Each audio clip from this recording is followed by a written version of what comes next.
I never thought I'd see the day when someone would try to steal my grandfather's legacy with a shovel and 3 pine saplings at 5 in the morning. But there she was, Karen Whitmore, standing on my private dock in her pristine gardening gloves, about to plant what she called community beautification trees on property that had been in my family for 67 years. That morning changed everything.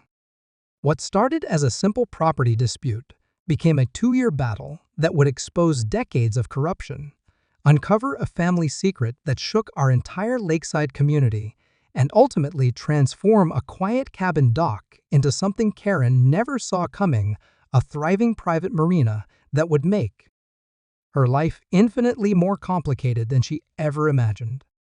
My name is David Chen, and this is the story of how one woman's obsession with control backfired so spectacularly that it still gets talked about at the annual Lake Association meetings 3 years later.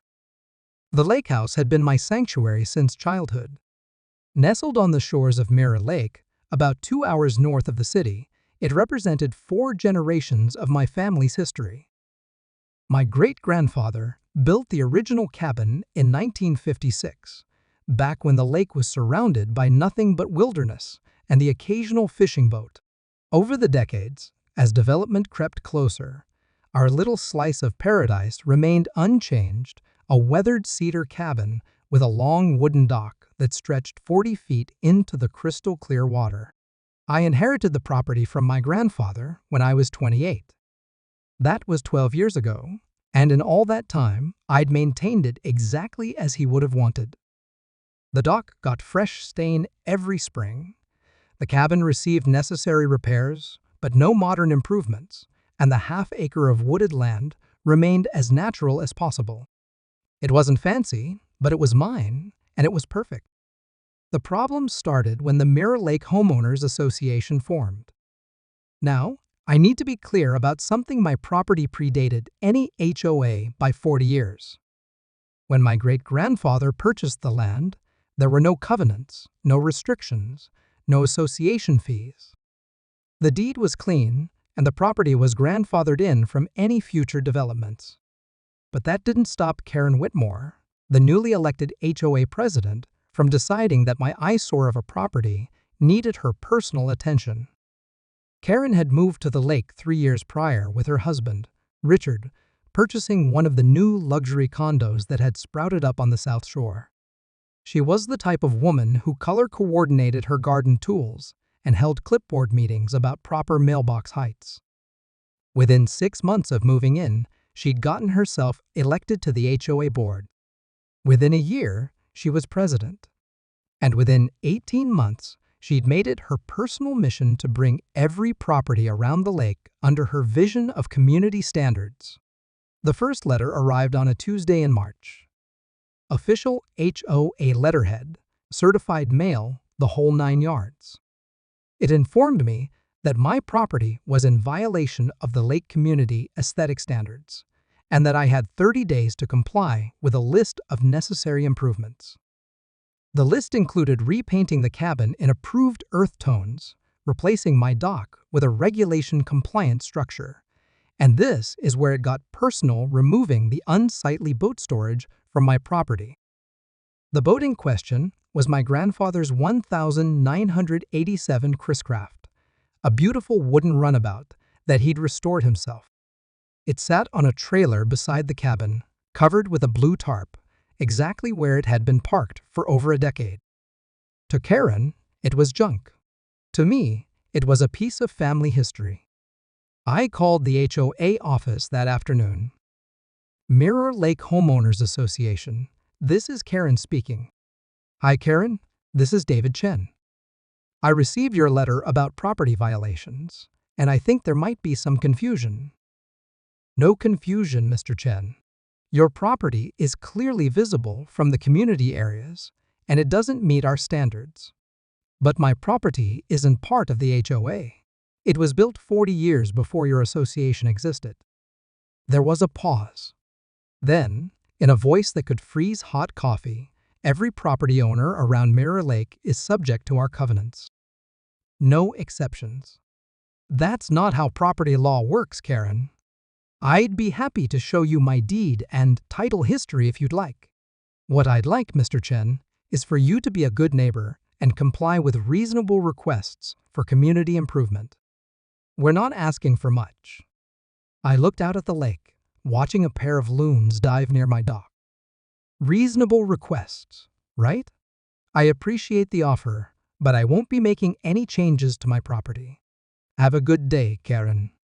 I should have known that wouldn't be the end of it. The second letter came 2 weeks later, this time threatening legal action. The third letter arrived with a copy of what Karen claimed were updated county ordinances that somehow applied retroactively to my property. Each communication grew more aggressive, more demanding, and more creative in its interpretation of property law. But the letters were just the beginning. Soon, Karen began what I can only describe as a campaign of intimidation. She'd drive slowly past my cabin on weekends, stopping to take photographs. She'd walk her ridiculous little white dog, Mr. Precious. I kid you not, right up to my property line and peer through the trees. Once I caught her measuring the distance between my dock and the shore with a bright orange surveyor's tape. "Just making sure everything's up to code," she'd said with a smile that never reached her eyes. The final straw came in late April. I arrived at the cabin for a weekend of fishing to find an orange notice posted on my front door. According to the document, the county health department had received anonymous complaints about potential sewage violations on my property. A full inspection was scheduled for the following Monday. I knew the septic system was fine. I'd had it inspected and pumped just 6 months earlier. But that wasn't the point. Someone was escalating this conflict, and I had a pretty good idea who. That night, sitting on my dock with a beer and watching the sunset paint the lake gold, I made a decision. I wasn't going to run from this fight. Karen Whitmore had picked the wrong person to mess with, and she was about to discover just how wrong she was. But first, I needed to understand exactly what I was dealing with.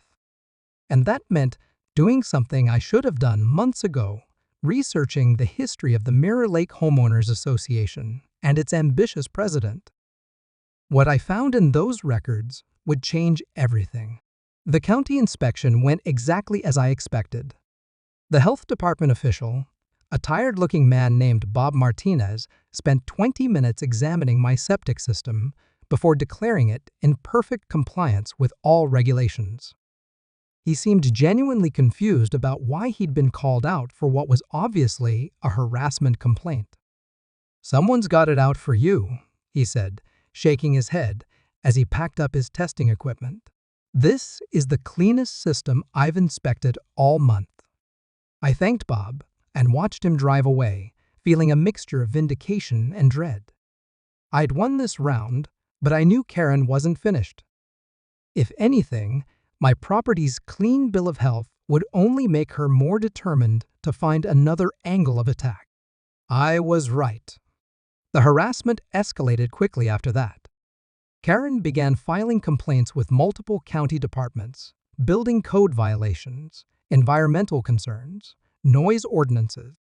Each complaint triggered an official inspection, and each inspection found no violations. But the process was exhausting and expensive. I was spending more time dealing with bureaucrats than I was enjoying my family's property. The real escalation began in early June. I arrived at the cabin on a Friday evening to find fresh tire tracks leading right up to my dock. Someone had driven across my property, leaving deep ruts in the soft earth near the water's edge. But it was what I found the next morning that really got my attention. Someone had hammered a small metal stake into the middle of my dock. Attached to the stake was a laminated sign that read, "Future Community Green Space. Do not remove property Mirror Lake HOA." I stared at that sign for a full 5 minutes, feeling my blood pressure rise with each passing second. This wasn't just harassment anymore. This was an attempt to claim my property. I called Karen immediately. "Oh, that sign?" she said when I described what I'd found. The HOA board voted to designate your dock area as community green space. It's really a wonderful opportunity for environmental restoration. You can't designate my private property as anything, Karen. This is illegal. Actually, Mr. Chen, we can. You see, there's been some question about your property boundaries. Our research suggests that your dock extends beyond your actual property line into community waters.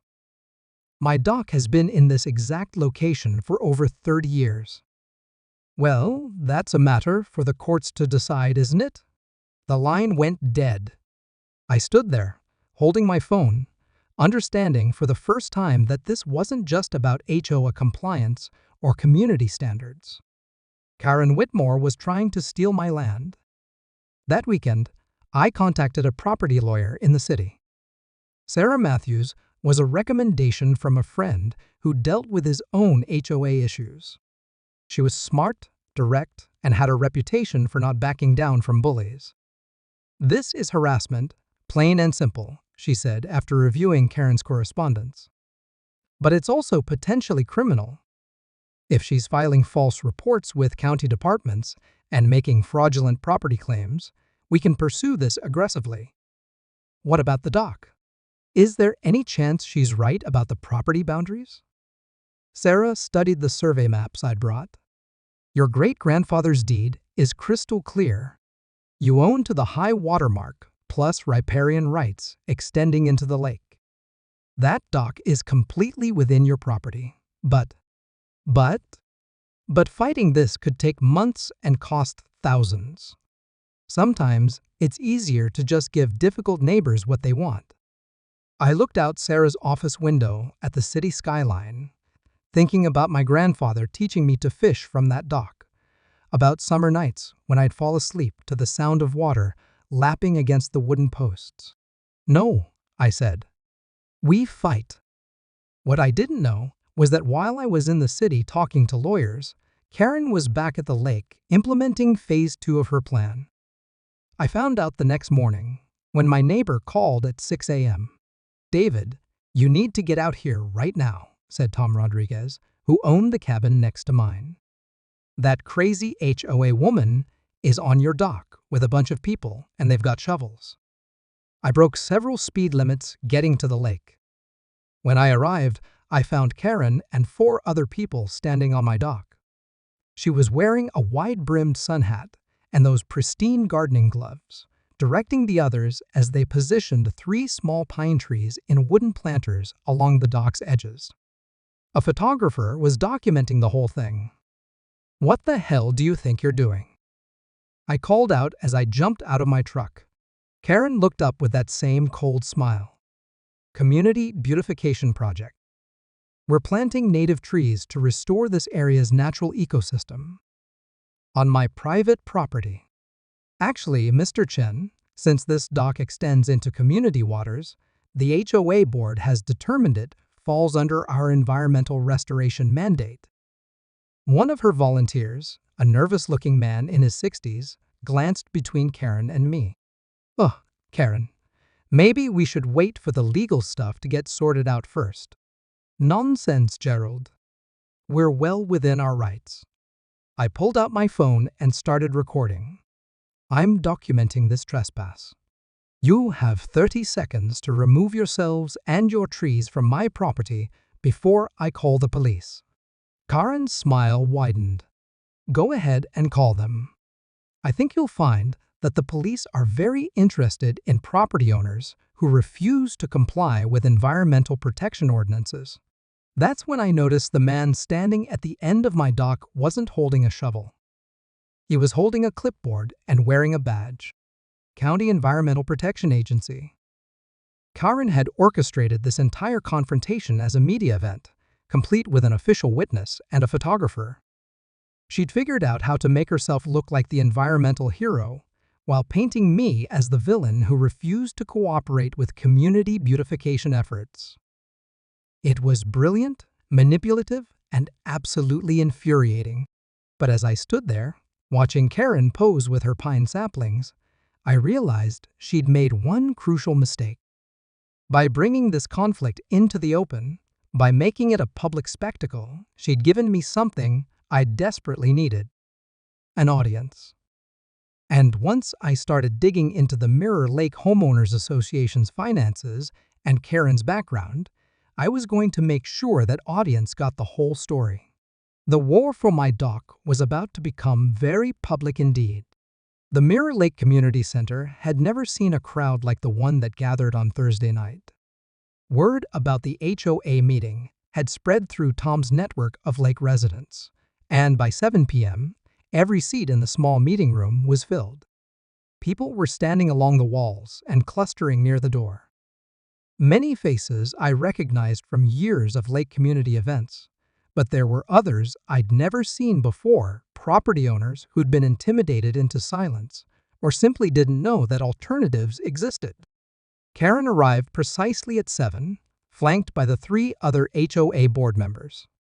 She took one look at the packed room, and I saw something I'd never seen before cross her face: genuine concern.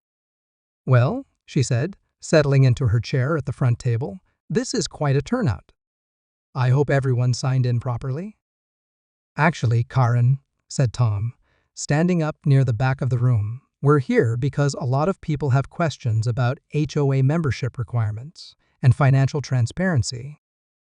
"All financial matters are handled according to state HOA regulations," Karen replied smoothly. "If people have specific concerns, they can submit them in writing for board review." An elderly man near the front raised his hand. I recognized him as Gerald Hoffman, one of Karen's volunteers from the tree planting incident. "Karen, I've been paying HOA fees for 2 years, but I just found out that my property was built in 1968. Am I actually required to be a member?" The room went completely silent. This wasn't the question Karen had expected. "All lakefront property owners benefit from HOA services and community improvements," she said carefully. "Membership ensures that everyone contributes fairly to maintaining property values." "That's not what I asked," Gerald pressed. "Am I legally required to be a member if my property predates the HOA?" Karen's composure began to crack. "These are complex legal matters that require individual review." "No, they're not." The voice came from the back of the room. Sarah Matthews, my lawyer, stepped forward carrying a briefcase and several thick folders. "I'm Sarah Matthews, representing several property owners in this room. The legal standard for HOA membership is quite clear. Properties that predate an association's formation are not subject to its covenants unless the owners voluntarily agree to join and sign membership documents." Karen stood up abruptly. "I don't think this is the appropriate forum for legal discussion." "Actually," said a new voice from near the door, "this is exactly the appropriate forum." Everyone turned to see a man in a dark suit enter the room. He was carrying a badge and an official-looking folder. "I'm Detective Ray Morrison with the County Fraud Investigation Unit. We've received multiple complaints about illegal fee collection and fraudulent HOA practices. This meeting is now part of an active investigation." The room erupted. People started talking all at once, some demanding answers from Karen, others asking questions about their own situations. Karen's face had gone completely white, and her 3 board members looked like they wanted to disappear. But Karen wasn't finished fighting. "This is harassment," she shouted over the noise. "Mr. Chen has been trying to undermine this association since day 1 because he refuses to comply with basic community standards. He's the one you should be investigating for environmental violations, property destruction, and refusing to cooperate with legitimate HOA authority." She pointed directly at me, her voice rising to near hysteria. "His property is a blight on this community. That ugly boat, that deteriorating dock, his refusal to maintain basic aesthetic standards, he's destroying property values for everyone around the lake." The room fell silent again. Every eye was on me. I stood up slowly, feeling the weight of that attention. For months, Karen had been painting me as the villain in this story, the stubborn, selfish property owner who refused to be a good neighbor. Part of me wondered if some people in this room still believed that narrative. "Karen," I said, my voice carrying clearly through the silent room, "you're right about one thing. My dock has been the same for 30 years. My grandfather's boat has sat in the same spot for over a decade. My cabin looks exactly the way it did when my great-grandfather built it in 1956. I paused, looking around at the faces watching me. "But there's something you don't know about that property. Something my grandfather made me promise to keep quiet about until the right time came." Karen's eyes narrowed. "What are you talking about?" I reached into my jacket and pulled out a folded document. It was old, yellowed with age, and had been stored in my grandfather's safety deposit box for over 40 years. This is the original development plan for Mirror Lake, filed with the county in 1955. It shows what my great-grandfather intended to build on that property. I unfolded the document and held it up so everyone could see the faded blue lines and architectural sketches. He didn't just plan to build a cabin and a dock. He planned to build a marina. A full-service marina with boat slips, a fuel dock, and commercial services for the entire lake community. The room was dead silent now. Karen was staring at the document like it was a snake. The only reason he never built it was because the lake was too remote in the 1950s. There wasn't enough boat traffic to support a commercial operation. But that development plan was properly filed and registered, which means I looked directly at Karen, which means I have grandfathered commercial development rights on that property. Rights that predate your HOA by 40 years and supersede any residential covenants or restrictions you might want to impose. Detective Morrison stepped forward to examine the document. After a few minutes, he nodded. "This appears to be legitimate. Mr. Chen, you're saying you have the legal right to build a commercial marina on your property?" "That's exactly what I'm saying. And thanks to Karen's harassment campaign, I've decided it's time to exercise those rights." The explosion of voices that followed was unlike anything I'd ever heard in a public meeting. People were shouting questions. Karen was demanding to see the development plan, and Detective Morrison was trying to restore order while also taking notes about the HOA fraud investigation. But through all the chaos, I caught Tom Rodriguez's eye across the room. He was grinning like a man who just watched his favorite team hit a walk-off home run. Karen, meanwhile, looked like her entire world had just collapsed.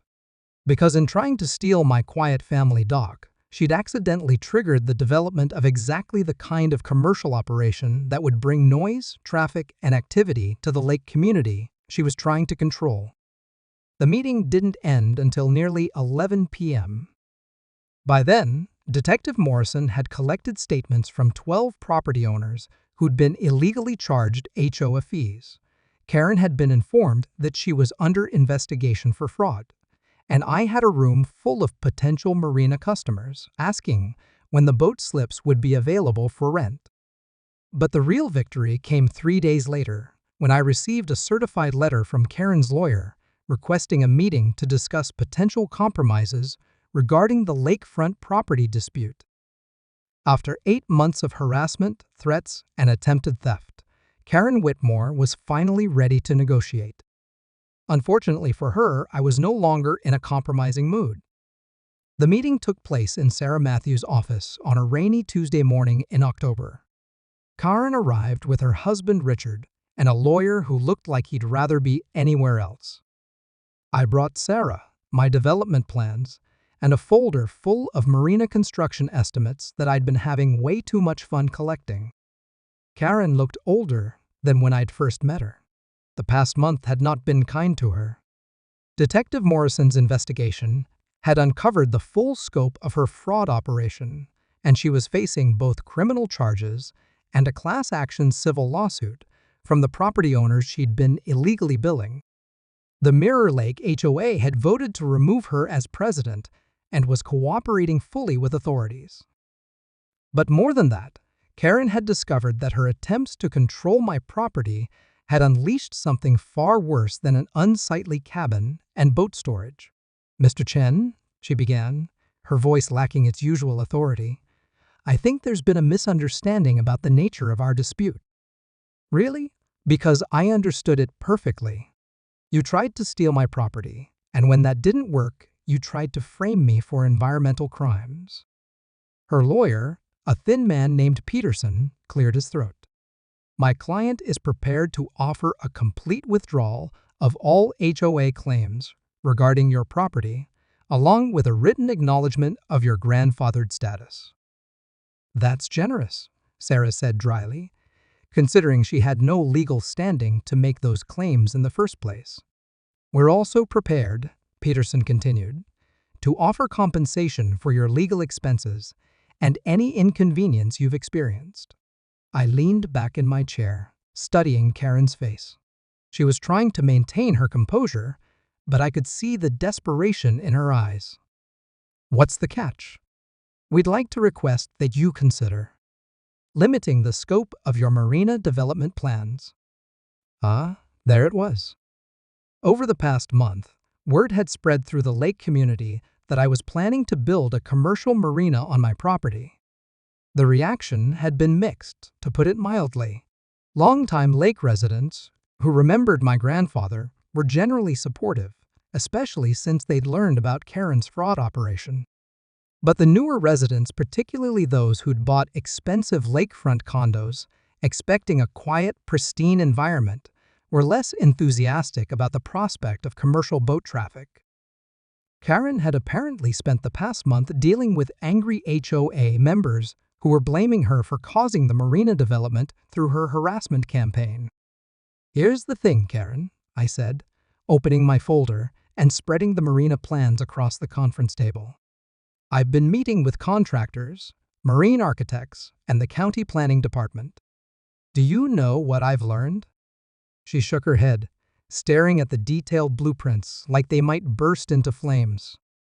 A full-service marina on Mirror Lake could accommodate 40 boat slips, a fuel dock, a boat launch, and a marine supply store. The economic impact study suggests it would bring approximately 200 additional vehicles to the lake area every weekend during the summer season. Karen made a sound that might have been a whimper. "Of course," I continued, "that's assuming I want to build the full facility my great-grandfather originally planned. But I've been thinking maybe I don't need 40 boat slips. Maybe I could get by with something smaller, more neighborly." "What did you have in mind?" Peterson asked cautiously. I pulled out a different set of plans, ones I'd had drawn up the week before. A private marina. Just 12 slips, reserved exclusively for pre-HOA property owners and their invited guests. No commercial traffic, no fuel dock, no retail operations. Just a quiet place for the families who've been on this lake for decades to dock their boats. Karen's eyes widened as she studied the modified plans. "The construction would be minimal," I continued. "We'd extend the existing dock and add some additional slips using environmentally friendly materials. Native plantings around the perimeter for privacy and erosion control. Very low impact, very tasteful." "That sounds reasonable," Peterson said. "There's just one condition." Karen looked up sharply. "What condition?" I smiled. "You have to personally approve the design." For a moment, Karen looked confused. Then, as the implication sank in, I watched her face cycle through surprise, anger, and finally, resignation. "You want me to publicly endorse the marina project? I want you to stand up at the next Lake Association meeting and tell everyone that you've reviewed my marina plans and found them to be in the best interests of the community. I want you to personally recommend that the county approve my development permits." That's humiliation." "No, Karen.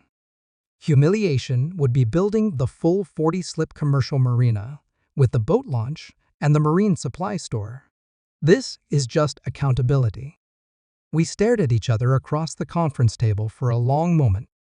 Outside, the rain was picking up, drumming against the windows of Sarah's office. Finally, Karen nodded. Fine, I'll endorse your Marina project. Publicly, at the next Lake Association meeting. Publicly. The paperwork took another hour to complete. By the time we finished, Karen had agreed to withdraw all HOA claims against my property, acknowledge my grandfathered status in writing, pay my legal expenses, and personally endorse my marina development at a public meeting. In exchange, I agreed to build the smaller, private marina instead of the full commercial operation. As Karen and her entourage left the office, Richard Whitmore lingered behind for a moment. You know, he said quietly, she really did think she was helping the community. In her mind, she was protecting property values and maintaining standards. I considered that for a moment, watching Karen through the window as she walked to her car in the rain. Maybe she did. But good intentions don't justify fraud, harassment, or trying to steal someone's family property. Richard nodded sadly and followed his wife out into the storm. The Lake Association meeting 2 weeks later was standing room only. Karen kept her word, endorsing my marina project with what I can only describe as professional grace. The county approved my permits the following month, and construction began in early spring. The marina at Mirror Lake opened in June, featuring 12 boat slips, reserved for pre-HOA families and their guests. The design incorporated Karen's pine trees, which, ironically, worked perfectly as natural screening around the perimeter of the facility. We even installed a small plaque thanking her for her valuable input on community beautification. I like to think my grandfather would have been proud. The marina brought the lake's old families together in a way that nothing else had managed to do. On summer evenings, you'll find 3 generations of lake residents gathered on the dock, sharing stories and watching the sunset paint the water gold.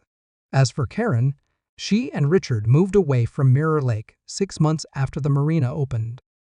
I heard they relocated to a property in Arizona, somewhere with very strict HOA covenants and no grandfathered development rights. Detective Morrison's investigation ultimately resulted in Karen pleading guilty to 2 counts of fraud and making full restitution to the property owners she'd illegally billed. The class action lawsuit was settled out of court, though the terms were confidential. The Mirror Lake HOA was reorganized under new leadership and adopted a policy of respecting grandfathered property rights. They also established a fund to help elderly residents like Mrs. Patterson understand their legal options regarding HOA membership. These days, my grandfather's Chris Craft sits in slip number 1 at the marina, fully restored and ready for weekend fishing trips. The cabin remains exactly as it was, weathered cedar and all. And every morning, when I wake up at the lake, I step onto the dock that almost became Karen's community garden and watch the sunrise over the water that my family has called home for nearly 70 years. Sometimes, when the morning mist is rising off the lake and the loons are calling from the far shore, I think about how one woman's obsession with control accidentally created something beautiful, a gathering place that honors the past while building community for the future.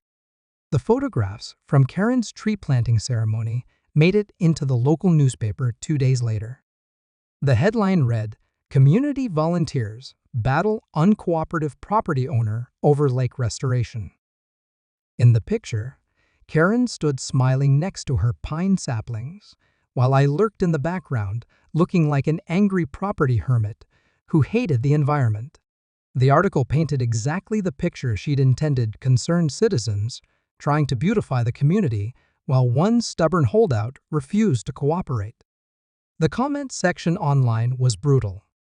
Apparently, I was everything from a selfish rich boy to an environmental terrorist who cared more about my property values than the lake ecosystem. But while Karen was enjoying her media victory, I was busy learning some very interesting things about the Mirror Lake Homeowners Association. My lawyer, Sarah Matthews, had recommended a forensic accountant named Michael Torres. He specialized in HOA fraud cases, and after 2 weeks of digging through public records, Michael had found something remarkable. Your HOA has been collecting fees from property owners who aren't actually members, he said, spreading documents across his desk. Look at this. They've been sending bills to pre-HOA properties for 3 years, and some people have been paying them. Is that legal? Absolutely not. But it gets better. Or worse, depending on how you look at it. The HOA has been using those illegally collected fees to purchase lakefront property for community development projects. Michael showed me the property records. Over the past 2 years, the Mirror Lake HOA had purchased 3 small parcels of lakefront land using funds that included money collected from non-member properties like mine. Properties that Karen had been systematically targeting with violation notices and harassment campaigns. She's been stealing from people, I said. It's more sophisticated than that. She's been creating a paper trail that makes it look like these properties voluntarily joined the HOA. Forged signatures on covenant agreements, backdated documents, the whole thing. Your neighbor, Mrs. Patterson, has been paying HOA fees for 18 months because she thought she had to. Mrs. Patterson was an 83-year-old widow who lived in a cottage built in 1962. Like my property, hers predated the HOA by decades. But unlike me, she'd apparently been intimidated into compliance. How many other people? At least 12 properties. Maybe more. I'm still tracing the financial records. This was bigger than I'd realized. Karen wasn't just trying to steal my dock. She was running a systematic fraud operation designed to expand the HOA's control and fill its bank account with illegally collected fees. But Michael had saved the best revelation for last. There's something else you need to know about your HOA president. Karen Whitmore isn't her real name. He slid a background check report across the desk.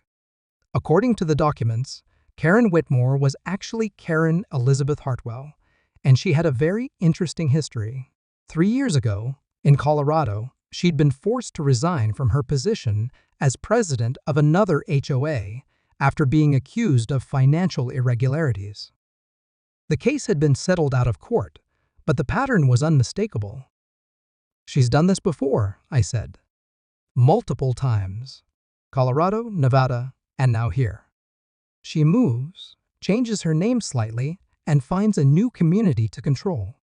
The Mirror Lake HOA is probably her most successful operation yet. Armed with this information, I made a decision that would change everything. Instead of just defending my property, I was going to expose Karen's entire operation. But I needed help, and I knew exactly who to call. Tom Rodriguez, my neighbor, had been watching Karen's harassment campaign with growing concern. When I shared what Michael had discovered, Tom's reaction was immediate and volcanic. She's been stealing from Mrs. Patterson? That sweet old lady has been writing checks to these criminals? For 18 months. And she's not the only one. Tom was retired from a career in local journalism.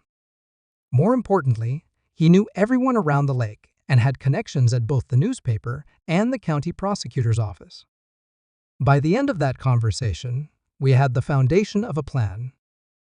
But we needed more evidence, and getting it meant taking a significant risk.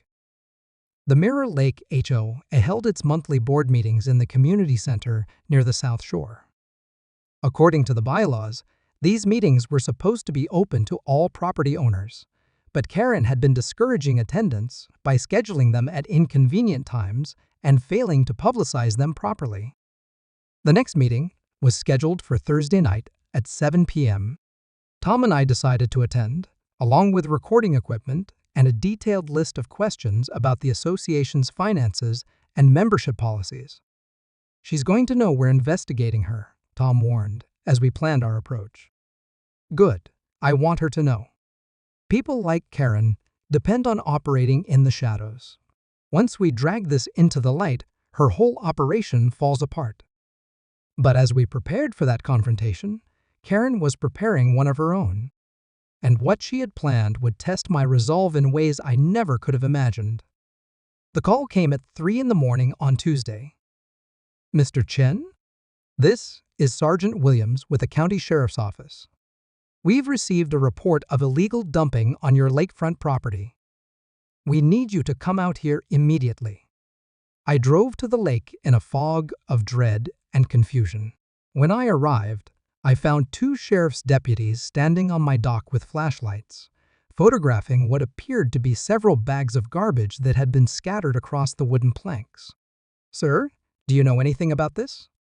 asked Sergeant Williams, a professional-looking woman in her 40s. "I've never seen any of this before. I wasn't even here yesterday." "Well, someone called in a complaint about midnight dumping. Said they saw someone throwing trash off this dock into the lake." I looked at the evidence more closely. The bags contained restaurant takeout containers, beer bottles, and other obvious garbage. But something didn't feel right about the whole scene.